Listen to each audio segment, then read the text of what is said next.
E a entrevista que você precisa ouvir no Tudo de Melhor é com ela, Lorraine Borges, assistente social, que vai falar sobre o Junho Violeta.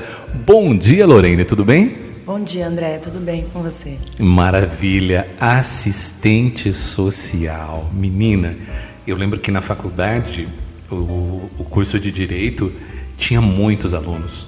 E o nosso bloco era junto com o bloco do serviço social, que era um grupo reduzido de pessoas, inclusive tinha até duas religiosas que iam com seus hábitos na faculdade, e a gente falava, puxa vida, assistente social, tem tanto advogado e tão pouco assistente social, mas o mundo hoje, o Brasil hoje está precisando menos advogado e mais assistentes sociais.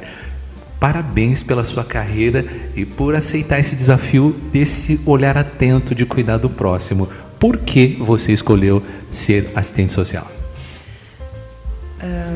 André, eu falo que para você fazer o serviço social, você tem que gostar de pessoas e se interessar pela vida das pessoas. E, para além disso, se indignar com a sociedade mesmo. E querer essa mudança e fazer com que nós chamamos de usuário, que ele entenda que ele é um sujeito de direitos. Então, estar ali à frente e mostrar para aquela pessoa, caminhar com ela, mostrar que tudo que ela precisa, ela tem como recorrer, que nada é feito pela benesse, que não é nada a favor, e você vê a transformação dessa pessoa quando ela chegou para o seu primeiro atendimento e você caminhar com ela e ver que ela entendeu e que ela faz uso do que é de direito dela, faz uso da voz, faz tudo valer a pena. Você passou pelo serviço, o assistente social, ele tem uma atuação enorme na sociedade em vários setores. Você já passou pela saúde, vai voltar aqui outro dia para contar sobre o seu trabalho lindo na saúde, e hoje você está cuidando das pessoas idosas. E traz estampada na sua camisa, em todos os lugares que você passa, essa mensagem do Junho Violeta. Por que essa campanha é tão importante e o que significa o Junho Violeta? O Junho Violeta ele é um mês dedicado à conscientização das pessoas contra a violência à pessoa idosa. As pessoas idosas, elas ficam muitas vezes reclusas no seu núcleo. Então, algumas vezes elas sofrem violência, não da família, não só da família, mas sofrem violência por onde tramita, e ela nem sabe identificar que ela está sofrendo uma violência. Então, a gente precisa fazer com que essas pessoas entendam aonde elas podem ir e fazerem denúncias, o que é uma violência, porque muitas vezes é velado por um carinho, né? Quando se trata de família, por exemplo, a violência patrimonial. No início, a pessoa idosa vai morar com um amigo, com um familiar, porque ela vai ser cuidada, porque ela não pode mais ficar sozinha. Então, ela começa pagando uma conta de energia. E no frigir dos ovos, a hora que vai ver, a pessoa idosa está responsável por todas as contas da casa. Até porque o idoso, ele tem aquela assim, eu não quero incomodar, eu não quero ser um peso, eu quero colaborar. A coisa parece até que é natural, essa reciprocidade singela, bonita, que muitas vezes acaba transformando, como você falou, dele assumir responsabilidades da casa e às vezes assumir até mais, porque se noticia muito dos consignados do INSS, que os filhos fazem financiamentos, compram bens, sempre usando o nome, o crédito ou a renda do idoso. Você depara com muito caso desse na sua trajetória? Existem muitos casos assim. As pessoas idosas são como um banco para o núcleo onde ela vive. Então, nossa, mas precisava reformar ali aquele cantinho. Já sei, vamos fazer o consignado, porque já que ela está aqui, vai melhorar a casa para ela mesma. Então vamos fazer. E aí nisso vai fazendo. E é como você disse, às vezes, na maioria das vezes, as pessoas não querem incomodar. Eles, eles estão fazendo esse favor de cuidar de mim, então o que me custa fazer isso por eles? E assim vai gerando uma bola de neve e quando se percebe, a pessoa idosa está sem rendimento nenhum. Além da violência patrimonial, quais são os tipos de violências que mais se destacam contra idosos? A violência patrimonial, ela está em segundo plano. Em terceiro plano. Em primeiro está a psicológica, a física, depois a psicológica, depois a patrimonial. Falando da psicológica, que você, às vezes até sem perceber mesmo, primeiro que existe uma tendência de tratarmos o idoso como uma criança, em alguns momentos tratar como uma pessoa que não tem capacidade de discernimento, até porque às vezes existe um esquecimento, existe uma fragilidade, mas que nos nossos discursos ela acaba tomando uma dimensão muito maior ainda. A gente esquece até que a pessoa tem vontade, porque não vai usar essa roupa, tem que comer essa comida. Como que acontece isso? Funciona, eu vejo da seguinte forma. Algumas vezes as pessoas, elas estão dentro ali do seu núcleo e ela vai hoje eu queria comer uma abobrinha. Não, mas não tem abobrinha. Você vai comer o que está aqui. Vou dar um exemplo próximo a mim. Eu fui cuidadora do meu pai por 4 anos. Então, pensando, eu já tinha formação no serviço social, então pensando nessa autonomia que essa pessoa idosa precisa ter, todos os dias, após o banho dele, eu falava para ele: qual roupa o senhor quer vestir? Qual cor o senhor gosta? Como o senhor quer se ver hoje, durante o seu dia todo? Ele sempre respondia para mim: você que está fazendo. Você coloca o que você achar melhor. Não, mas é você que vai se ver. E aí assim a gente fazia e seguia o dia. O que o senhor gosta de comer? O que o senhor quer assistir na TV? O senhor quer passear hoje? Isso, eu fazia somente isso, né? Vamos dizer entre aspas. Mas a maioria das famílias, das pessoas que acolhem as pessoas idosas, eles têm uma rotina ali. Então, trabalho, filho, esposo, esposa, a vida como ela segue seu curso. E a pessoa idosa ela tende a ficar mais teimosa, porque ela passa a ser dependente, mas sabendo o que é ser independente. Então ela não aceita tudo, ela quer muitas coisas do jeito dela. E aí a pessoa que está nesse tumulto da vida, às vezes acaba fazendo essa violência psicológica mesmo sem perceber. É claro que tem quem faça realmente porque quer fazer, quer maltratar aquela pessoa, não queria que aquela pessoa estivesse ali. Se você não estivesse aqui, você estaria na rua. Se não fosse eu, você não teria ninguém. Esquecendo que aquele hoje idoso, fragilizado, foi quem muitas vezes criou, deu banho, deu comida, deu carinho, fez tudo. E hoje está numa situação inversa e não tendo a mesma reciprocidade, né? Exatamente.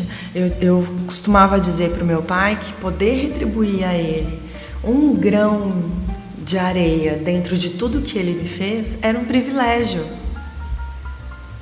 Era um grande privilégio. Ele falava: você me dá banho sorrindo. Porque eu te amo.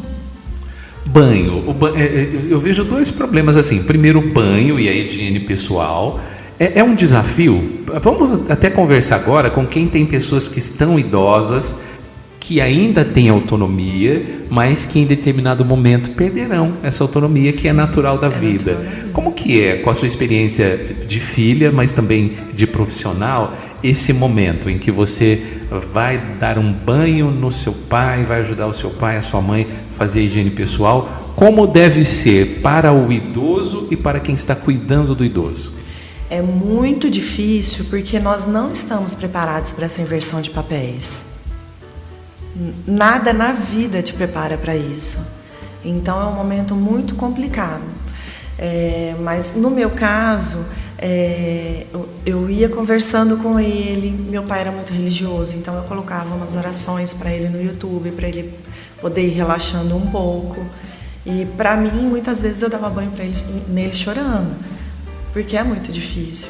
Você vê a pessoa com que você teve a imagem a vida toda como a sua fortaleza, ali totalmente dependente. Então é bem difícil. A alimentação também é outro momento, porque o idoso tem outro ritmo, a forma de mastigar, às vezes a comida vai cair, tal alimento ele não vai conseguir ingerir, já não quer mais tomar água. Como que nós devemos nos portar diante do momento de alimentar idoso? Olha, primeiro de tudo é seguir a orientação médica, né? Porque muitos idosos eles passam a ter uma dieta mais pastosa. Então, a pessoa precisa, o cuidador precisa estar atento qual a orientação médica, do que aquela pessoa idosa pode ou não ingerir. E aí, a partir disso, seguir as orientações. E aí, de novo, eu falo, a partir disso, a pessoa tem toda a rotina da vida, e aí se vê tendo que fazer tudo isso, muitas vezes tendo que dar o alimento até a boca, passar uma sonda. Então, às vezes a pessoa não quer fazer aquilo, e faz de uma vontade, aí surgem as falas, né, que machucam a pessoa idosa todo dia um pouquinho. Nesse ano, as redes sociais evidenciaram muito os chamados vovôs ou vovós influencer, muitos filhos, netos, colocando a rotina dos seus avós, alguns de um modo muito engraçadinho, mas alguns claramente com o objetivo de ganhar likes, de monetizar, de ganhar dinheiro. Como você enxerga isso? E isso também, em algum momento, pode caracterizar uma violência contra aquele idoso? É uma linha muito tênue. Eu acho super válido, porque quem está assistindo esses vídeos vai poder identificar que não é só com ele que acontece aquilo, né? Mas, por um outro lado, quando começa a se monetizar a pessoa idosa, passa a ser uma obrigação gravar aquele conteúdo. E às vezes a pessoa não quer. Só que aí é uma violência interna, porque o que aparece nas redes, a gente... sempre o sorriso, é o beiguinho, é o bonito. Exatamente. E voltando, porque eu vou falando, as violências, eu penso que elas são ligadas uma à outra. Então, a violência psicológica, depois vem a violência patrimonial, vem a violência física. Então, é uma seguida da outra. Quando se começa um ciclo de violência com a pessoa idosa, ela vai chegar na física. Na física. Porque a pessoa idosa vai se anulando, ou muitas vezes ela não tem voz. E aí o cuidador ele vai indo, porque ele fez um pouco, aí deu certo fazer aquele pouco, então ele vai fazer mais um tanto, aí ele vai fazer mais um outro pouco, até que chega na violência física. Nós falamos da superexposição e tem o outro lado que é o isolamento. Algumas pessoas, meu pai, ele não está bonito, ele não tem os dentes, a roupa não é legal, eu não quero que as pessoas o vejam assim, e acabam isolando. Isso é muito comum, né? Isso é muito comum. E deveria ser ao contrário, né? As pessoas idosas, nós estamos aqui porque elas construíram. Existe essa mesa porque alguém pensou nessa mesa.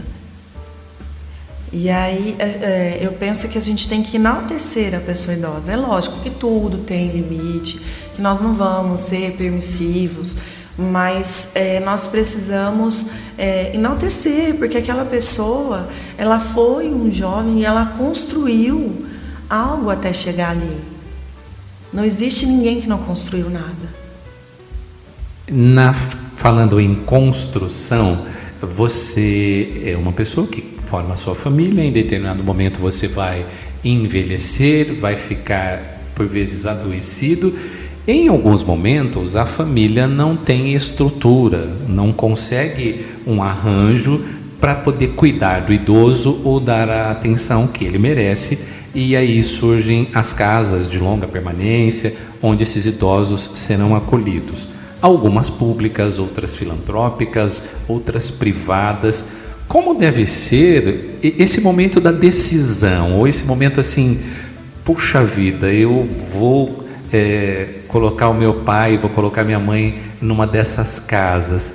É algo que deve ser muito pensado pela pessoa, tem que ser construída com o idoso. O que você recomenda com a sua expertise? Olha, tem que ser muito bem conversado. As de LPIs hoje aqui em Ribeirão todas são parceiras com a prefeitura, né, exceto as particulares, e tem um trabalho de excelência que buscam realmente trazer para essa pessoa idosa uma qualidade de vida. Nós temos residentes lá no lar que eles vivenciam coisas que eles nunca viveram na vida antes. Eles têm experiência, eles têm momentos que eles nunca tiveram antes. E a gente escuta dos familiares que se eles não estivessem lá, eles não teriam essa oportunidade. Mas a pessoa idosa, ela precisa querer estar lá. Existe uma adaptação, como faz com as crianças nas creches? Existe essa adaptação com o familiar, mas a pessoa precisa querer estar lá. E muitas vezes as pessoas pensam que colocar o seu idoso, o seu ente querido numa ILPI é um ato de desamor, mas muitas vezes é um ato de amor, porque o que você às vezes pode ofertar para o seu ente querido ali, para a sua pessoa idosa, não é o que ele necessita. E aí nessa linha existem perfis também de filhos ou de familiares. Tem aquele que direciona o seu familiar para essas instituições de longa permanência e visita toda semana, tem alguns que é quase diariamente, mas tem aqueles também que somem, né? Só mandam ali, paguei a taxa, ou então, tá ali e simplesmente desaparecem. Eu já rodei em algumas e já vivi a experiência de dia de visita, o idoso lá todo arrumadinho, aí chega o filho do colega, chega a filha do outro e ele fica ali na expectativa e esse familiar não chega, e aí ele constrói uma desculpa: ai, meu filho é muito ocupado, minha filha é muito ocupada. Como que é para você, que é profissional da área, enxergar situações como essa? É muito difícil, porque você não tem, você é profissional, mas você não tem como separar o seu lado humano. Então você sente a dor daquela pessoa, você vê nos olhos daquela pessoa a frustração. E aí é lógico que nós fazemos um trabalho, né? Porque meu filho é ocupado, porque meu neto não consegue vir, porque tá em outra cidade. E você trabalha com essa pessoa idosa essa linha. Mas na verdade você sabe a diferença, você sabe por que aquela pessoa não foi. E você trabalha numa instituição, estivemos juntos recentemente, que por vezes muito melhor do que muitas residências. Ali o idoso está vivendo com outros idosos, ele tem profissionais cuidando, ele tem alimentações balanceadas, atendimento personalizado, fisioterapia, e isso de uma instituição que é filantrópica. São pessoas que devotam parte do seu tempo, parte do seu dia, dos seus recursos para cuidar do outro. É uma coisa que tem que ser bem divulgada. Vamos contar um pouquinho dessa história lá do Vovô Albano? Como que é? Vamos. Eu falo que é um trabalho com propósito, porque você trabalha em prol do outro. Nessa semana nós temos um projeto lá de educação continuada e nós fizemos uns momentos com os familiares dos residentes e também com os colaboradores. E conversando ali com todo mundo, a gente chegou na fala de que não é fácil. É lógico que não é fácil, mas é um lugar incrível. Eles têm nutricionista, eles têm psicólogos todos os dias da semana, terapeuta ocupacional, tem uma enfermeira que fica responsável pelos cuidados médicos. Nós temos uma equipe de auxiliares de enfermagem e cuidadores que são incríveis, que realmente amam os idosos que estão lá. Eu tenho um pouco de receio de esquecer algum profissional, porque também. Então, é multi mesmo, né? Porque é multi. Nós temos musicoterapia, nós temos uma gestão que fica lá dentro do lar todos os dias, conversando também, fazendo percurso pelo lar para entender qual a demanda daquela pessoa idosa que está ali. E existem também a possibilidade de voluntários, né? Tem pessoas que, eu vou lá para contar história, eu vou lá para conversar, eu vou lá. Existe essa possibilidade também? A pessoa, eu quero conhecer, eu quero ver em que eu posso ajudar, como que funciona isso? Existe essa possibilidade, as pessoas podem entrar em contato conosco, nós agendamos um horário, a pessoa vai lá, conversa conosco e mostra o que ela gostaria de doar, ela fala a ideia que ela tem e dentro da nossa rotina nós vamos juntos pensar em algo que vai enaltecer ainda mais os nossos residentes. Falamos da possibilidade e algumas pessoas começam já a programar o futuro. Hoje, por coincidência, é aniversário de fundação do INSS. O INSS foi fundado em 1990 e algumas pessoas pensam assim, eu vou vou recolher minha aposentadoria porque eu quero ter um futuro tranquilo. E tem algumas pessoas que falam assim, olha, eu estou guardando dinheiro porque quando eu tiver idoso eu não quero dar trabalho para minha família, eu quero ir para um local que cuide bem, que eu serei bem tratada. Você, na sua experiência, você tem também se deparado com essas pessoas que se programam tanto assim para a idade maior, avançada, para ser idoso? Nós somos uma população que daqui a 3 anos vai ser uma população idosa. Teremos mais pessoas idosas do que crianças. Então, cada vez mais a população está se preparando para esse momento. Só que eu acho válido falar uma coisa, que para a pessoa idosa ingressar numa ILPI com parceria com a prefeitura, que ela precisa procurar o CRAS, precisa procurar o CRES, a seção da pessoa idosa, porque existe uma lista de espera, então ela vai entrar nessa lista e aí, conforme surgirem as vagas, eles vão fazendo as visitas para essas pessoas, para elas ingressarem nos lares.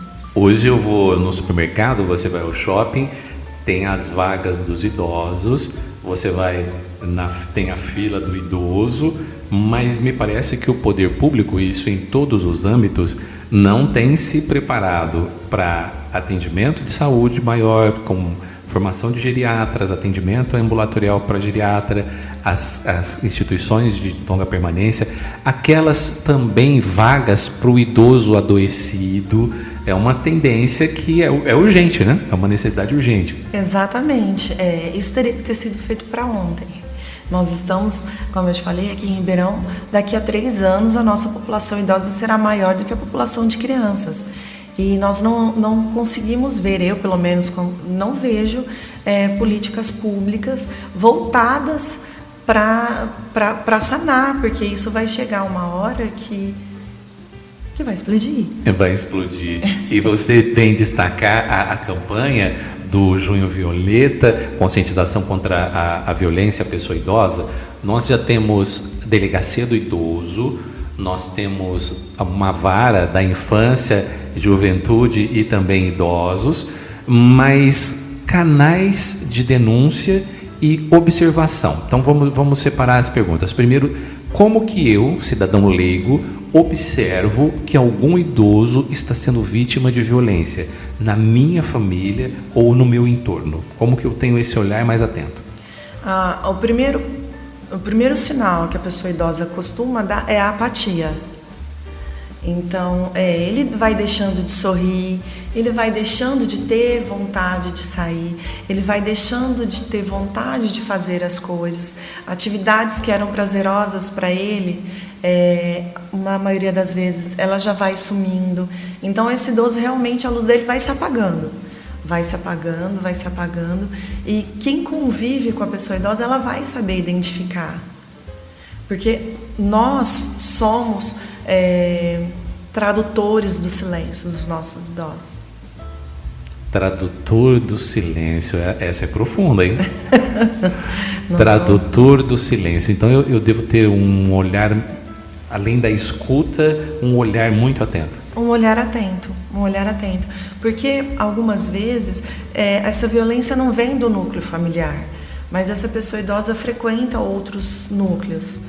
Então, a gente precisa estar atento. Ele sai para ir ao supermercado e de repente pode acontecer um incidente, ele foi sozinho na unidade de saúde, pode ter acontecido algo, ou mesmo ali na vizinhança. Exatamente, nós temos hoje a população idosa dentro do mercado de trabalho. Nós temos visto muito isso. Se você citou o mercado, quando você vai aos mercados hoje, você pode olhar que tem muitas pessoas idosas voltando para o mercado de trabalho, porque eles precisam se sentir úteis, mas ao mesmo tempo eles podem sofrer violência dentro desse ambiente. No Tudo de Melhor estamos recebendo a Lorraine Borges, assistente social. Lorraine, mas tem situações complicadas. Tem aquele idoso, por exemplo, que um pouquinho de senilidade, de esquecimento, manias. Tem aqueles que uma filha devotada, está cuidando do pai, dá tudo para ele, aí chega alguém, ele fala, ela judia de mim, ela bate, ela não me dá as coisas. Como que eu, terceiro, tenho que me posicionar nesse momento, quando chega a denúncia e que pode ser um grito de socorro ou pode ser um equívoco do idoso? Por isso que são realizadas visitas, os técnicos, os profissionais, eles vão fazer essas visitas. Então, ele vai, quem está ali, ele é capaz de entender se aquela violência existe ou não. Uma dica que eu posso dar, registre. Né? Se você cuida, registre. Né? Não é lógico, você não vai fotografar, não vai tudo que você faz na sua rotina, mas registre. Hoje existe uma rede protetiva. Como que eu aciono essa rede? Como que eu estou ali vendo meu vizinho, escuto ou vejo que o filho abandona, por vezes eu passo até a comida por cima do muro, a coisa não está legal. Aonde eu falo? Onde eu grito? Existem canais que eu posso permanecer anônimo? Conta tudo pra gente. Bom, existe o Disque 100, que é um canal totalmente sigiloso e seguro.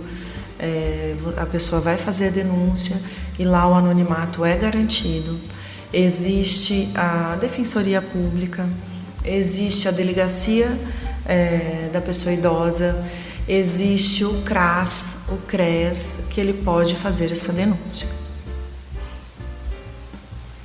Bom dia, querido amigo André, passando para te dar os parabéns pelo programa e as pessoas que participam dele. Aqui quero deixar 2 grandes abraços para você e minha querida amiga Lorraine. Vocês são os melhores.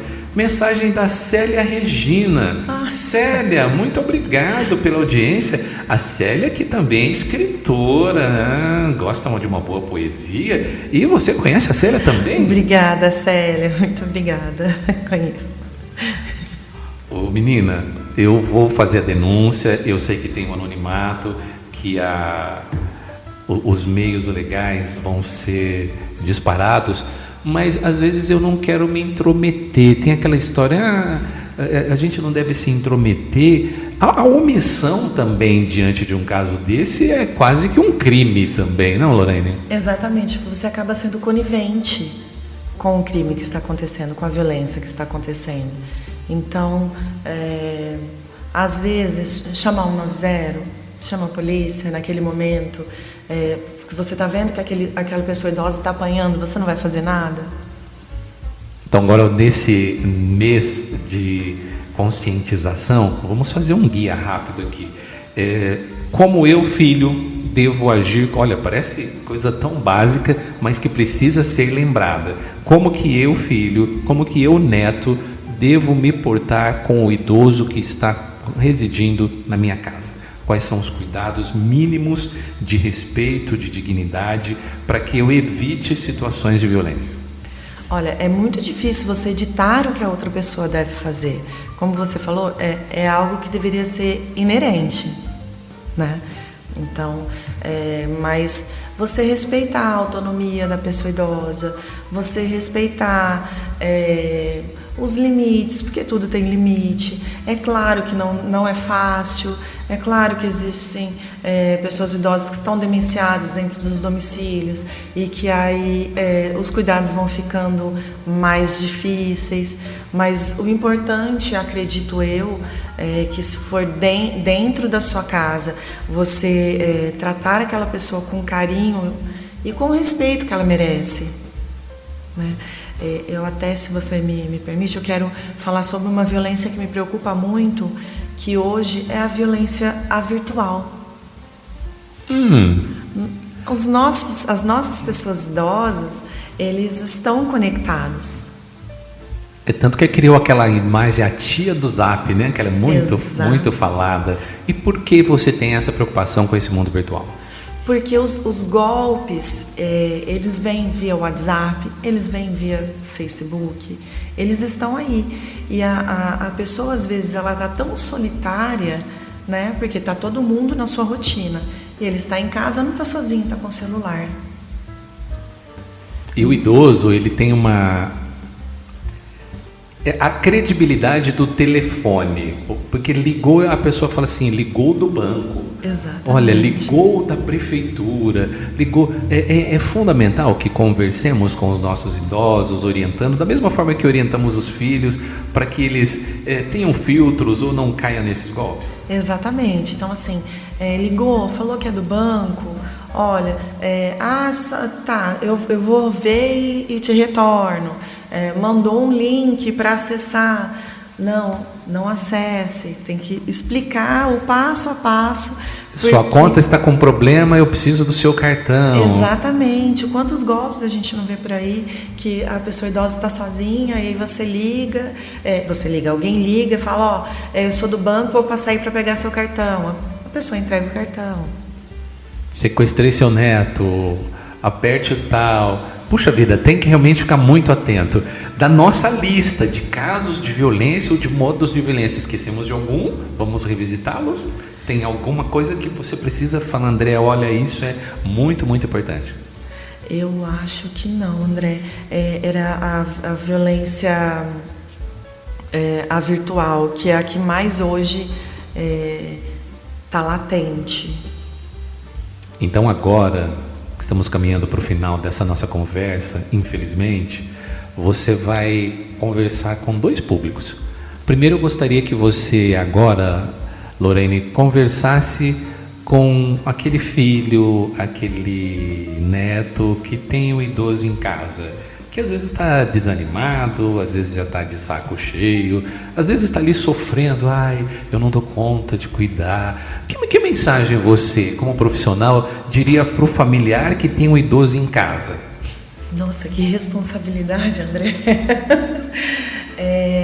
Eu acho que primeiro a gente tem que pensar quem cuida de quem cuida. Então, se você não está bem com você, você não vai fazer bem para aquela pessoa que depende de você.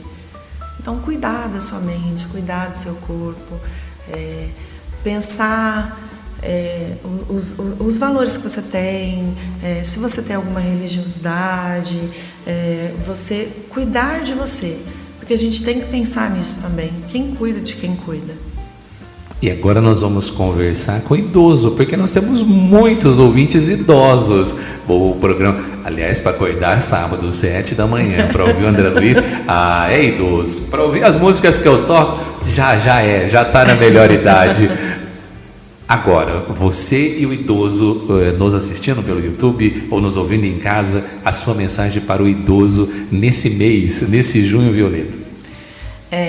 Vocês, pessoas idosas, vocês são importantes, vocês construíram a sociedade. Como eu disse antes, nós estamos aqui porque vocês vieram primeiro.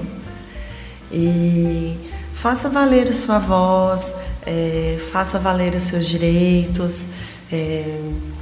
Lógico, tudo ponderado, mas saiba identificar se algo está acontecendo, porque às vezes dentro do seu núcleo você não sofre violência, mas você tem uma amiga, você tem uma vizinha, você tem uma conhecida. Então saiba também ser multiplicador dessa informação. Mais algum detalhe que você gostaria de deixar para a nossa audiência? Não, eu quero agradecer o convite, agradecer por estar aqui representando a instituição, agradecer por fazer parte. Eu sou muito grata, realmente muito grata pela oportunidade da minha caminhada. E eu agradeço a você por dispor do seu tempo para conversar com os nossos ouvintes, para conversar comigo. E já quero convidá-la para voltar. Eu quero, quando conhecendo um pouquinho, muito pouquinho da sua caminhada, mas também durante muito tempo você trabalhou em hospital de câncer. Eu quero que você volte aqui um dia para a gente conversar sobre esse tema tão presente na nossa sociedade, um dos grandes desafios de cura da medicina e esse relacionamento com pessoas que ficam acometidas, que são tratadas, que muitas ainda bem são curadas. Eu quero que você volte aqui, vamos combinar um novo encontro, pode ser? Pode sim, virei com muita alegria. Também era uma OSC que atua com pessoas em tratamento oncológico, um trabalho incrível. Muito bem, conversamos com a Lorraine Borges, ela que é assistente social lá do Lar, Lar Vovô Albano. Aliás, quero mandar um abraço para a diretoria, para a equipe, para os voluntários do Vovô Albano que me acolheram com tanto carinho num projeto que nós fizemos lá de doação de livros. Parabéns, que casa bonita, limpa, bem organizada e os nossos idosos com toda a dignidade que elas merecem.